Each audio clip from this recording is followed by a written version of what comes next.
How's it going, guys? Welcome back to DadBodOperator. My name is Brent, and you look outside your window and day is slowly turning into night. Well, it's like 2 o'clock in the afternoon, so something's not right. So you run outside to see what's going on, look up in the sky to find a massive alien spaceship hovering above you, a beam of light heading to the ground about half a mile away.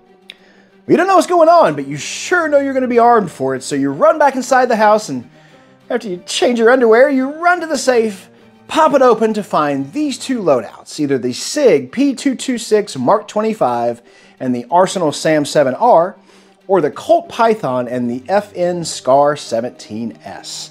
I'm going to do a quick top-to-bottom breakdown of these two loadouts, and at the end, in the comments below, put your choice for which loadout you would grab if coming down that beam of light were 5 little green men in body armor with laser rifles. Let's do it. Can you imagine? Like, first contact scenario if you're the first person on scene when aliens invade. I mean, of course you would totally want to try to negotiate world peace first, you know, because global conflict and cataclysm and whatnot, but if that fails, at least you'll have one of these two trusty loadouts, and if you stick around to the end, I'm going to even tell you which one I would choose, so hang out. Loadout 1 starts with the Sig P226 Mark 25, chambered in 9mm. Superb firearm here, guys. 4.4-inch barrel, nitrided barrel and internals because, you know, Navy SEAL gun and all. Got your nice anchor here on the front to signify that. The internals and barrel are nitrided because they do operate in salt water occasionally, and nitrided internals hold up to salt water really well. Another change that they made from the regular P226 to make it the Mark 25 was this Picatinny rail at the front. Normal P226 just had a single slot, which I called a Sig slot. Not necessarily compatible with all different types of accessories, so the SEALs asked for a pic rail, and Sig kindly obliged them. Sig Light night sights up top here to help you see in the dark. Double action, single action trigger on here with built-in decocker, as opposed to the non-built-in kinds, I guess. Alloy framed, 15 round capacity. Fit and finish on this is phenomenal. You can see why it was the SEAL's gun for so long. Such a pleasant shooting firearm. Really, really accurate. Probably more accurate than I am.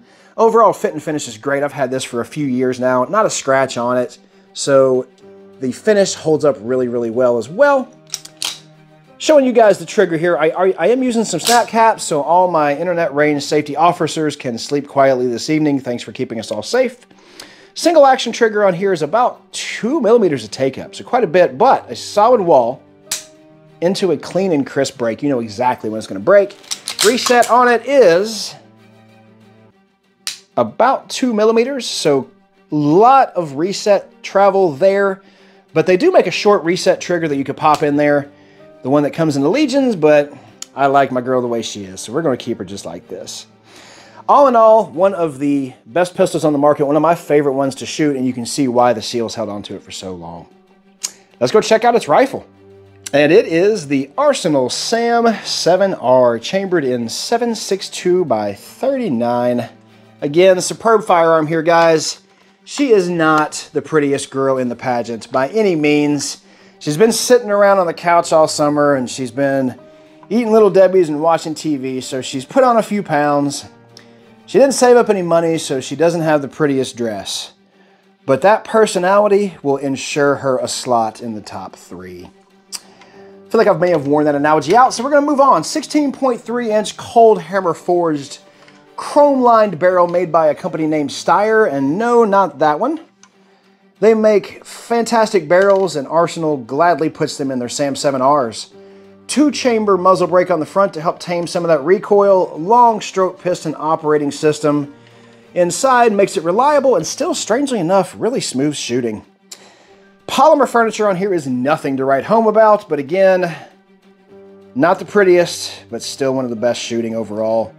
Just plain Jane polymer furniture, but the pièce de résistance. This forged and milled hot die hammer forged receiver. It takes 5.5 hours to make this. They literally beat it into submission, and the end result is this absolutely bomb-proof receiver. hard to find something that is going to outlast the Arsenal SAM7R in that regard. And they even went a little bit further by giving you a really nice FIME enhanced trigger. 2 stages, again, using some snap caps here, guys, so don't panic on me. First stage is about 2 millimeters, solid wall, and then about 2.5 pounds later, a clean and crisp break on there as well. Reset is about 2.5 millimeters, so quite a bit of reset, but overall, that is a great trigger, kind of along the lines of an ALG trigger, except those are single stages. Arsenal gives you a great weapon with plenty of stopping power. 30-round magazine that is inserted is not what came with mine. It came with a 10-rounder, so better hope you had a few 30 rounds laying around from somewhere else. Otherwise, you're popping off at aliens 10 shots at a time.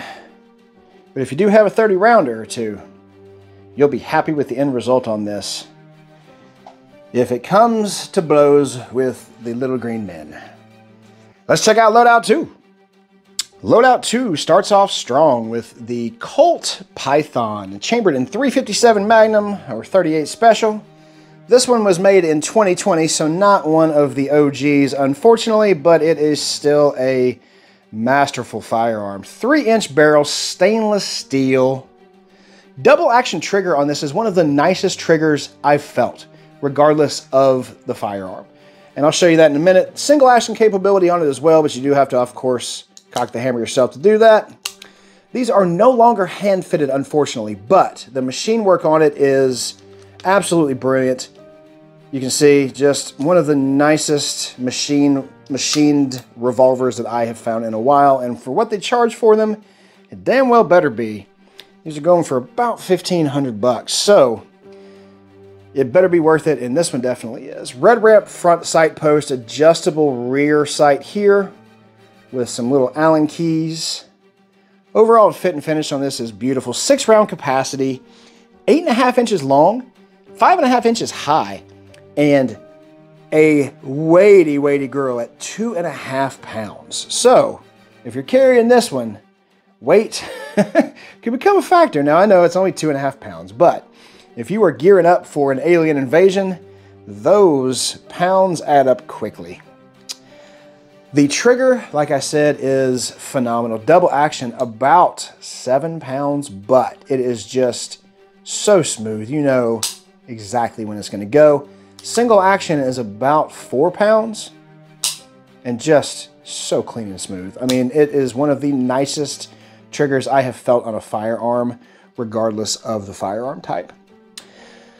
Laminated walnut grips on here really bring it home, and that Colt emblem has a lot of history.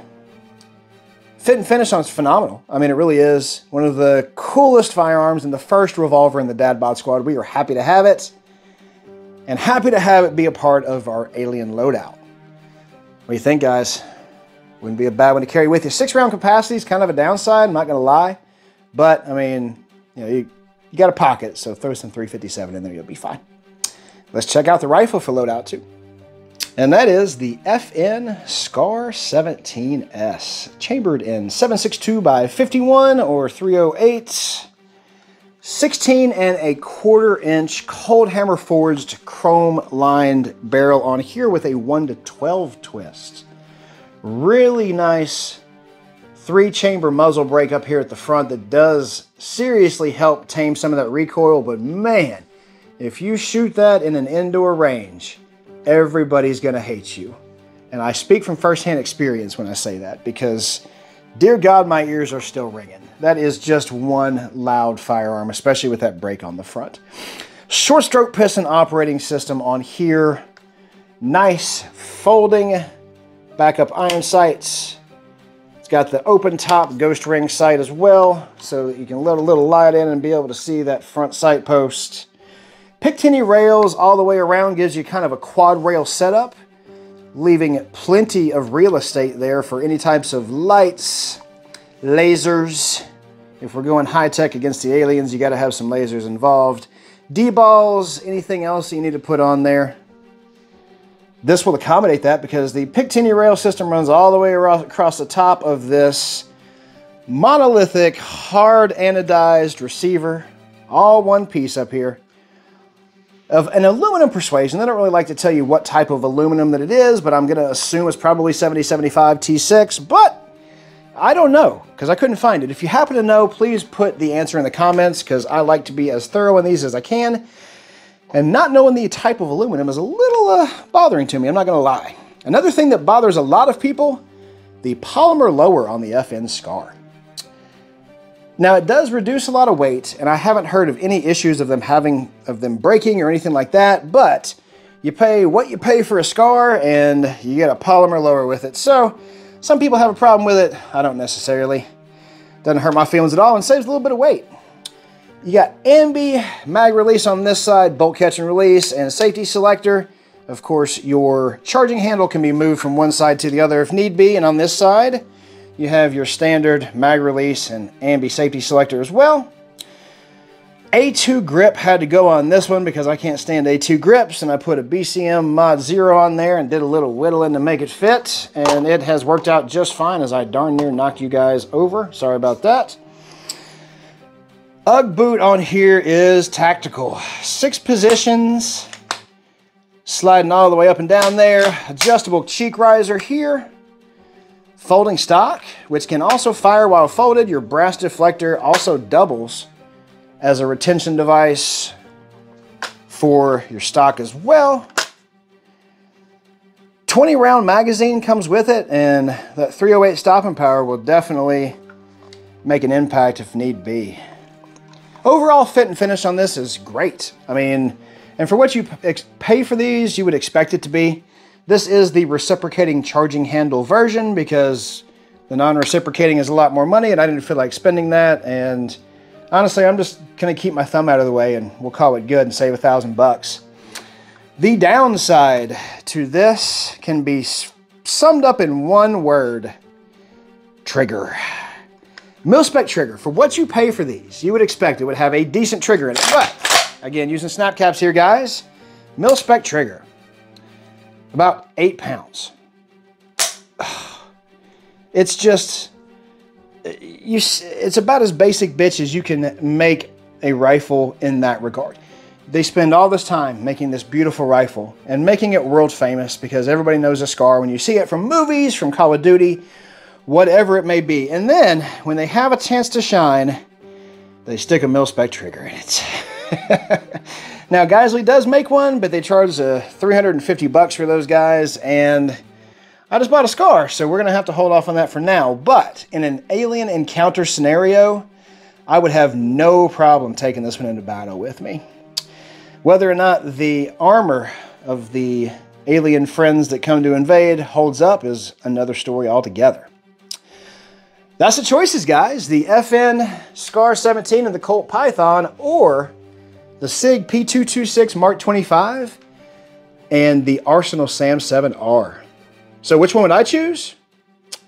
Really hard to say, guys. I mean, there are benefits to both. The 6-round capacity of the Colt Python is a pretty serious limiting factor to me.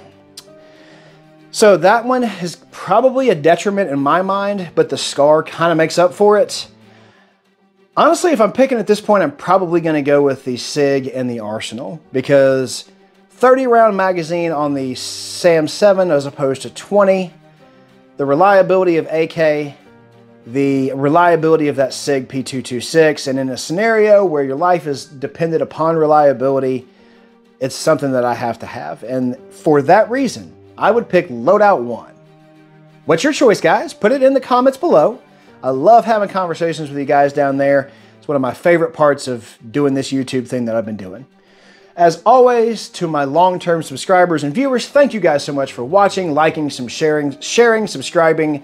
I know you get sick of hearing it from me, but it really does help that you guys do that. For all my first-time viewers, thank you so much for stopping in. We really hope that you have found the information to be fun and educational, and we are glad that you are now part of the DadBod Squad. Feel free to like, share, come hang out, check out some other videos. As always, beers in the fridge. We'll see you next time.